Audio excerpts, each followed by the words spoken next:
জামায়াতে ইসলামীর নেতৃত্বাধীন জোটে আসন সমঝোতা এখন চূড়ান্ত পর্যায়ে। মোট ১১টি দল এই সমঝোতায় রয়েছে। ত্রয়োদশ জাতীয় সংসদ নির্বাচনে জামায়াত নেতারা মনোনয়ন দিয়েছে ২৭৬টি আসনে।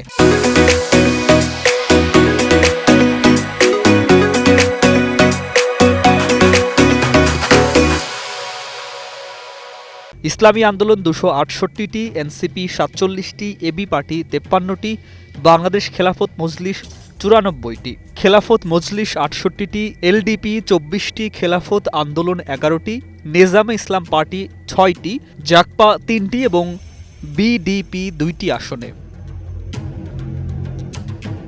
চূড়ান্ত সমঝোতায় জামায়াত নিজেদের জন্য রাখছে ১৯০টি আসন। বাকি আসনগুলো শরিকদের মধ্যে ভাগ হচ্ছে।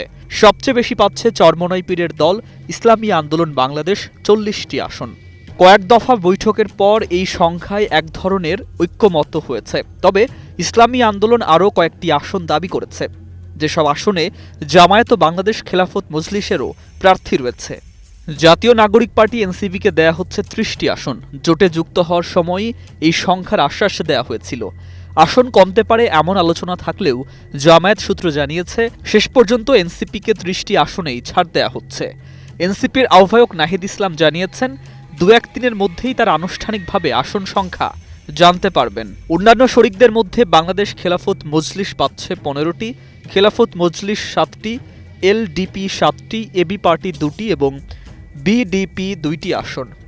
এলডিপির জন্য নির্ধারিত ৭ আসনের মধ্যে চট্টগ্রাম ১৪ উল্লেখযোগ্য। এবি পার্টির ক্ষেত্রে ফেনী ২, বরিশাল ৩ এবং পটুয়াখালী ১ এই ৩ আসন নিয়ে আলোচনা হলেও চূড়ান্তভাবে ২টি আসনে ছাড় দেয়া হচ্ছে। সমঝোতা হলে প্রতিটি আসনে জোটের একজন প্রার্থী রেখে বাকিরা মনোনয়ন প্রত্যাহার করবেন।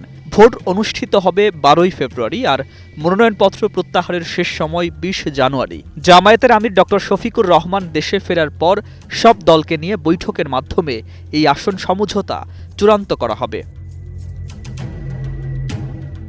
News desk, ২১ television.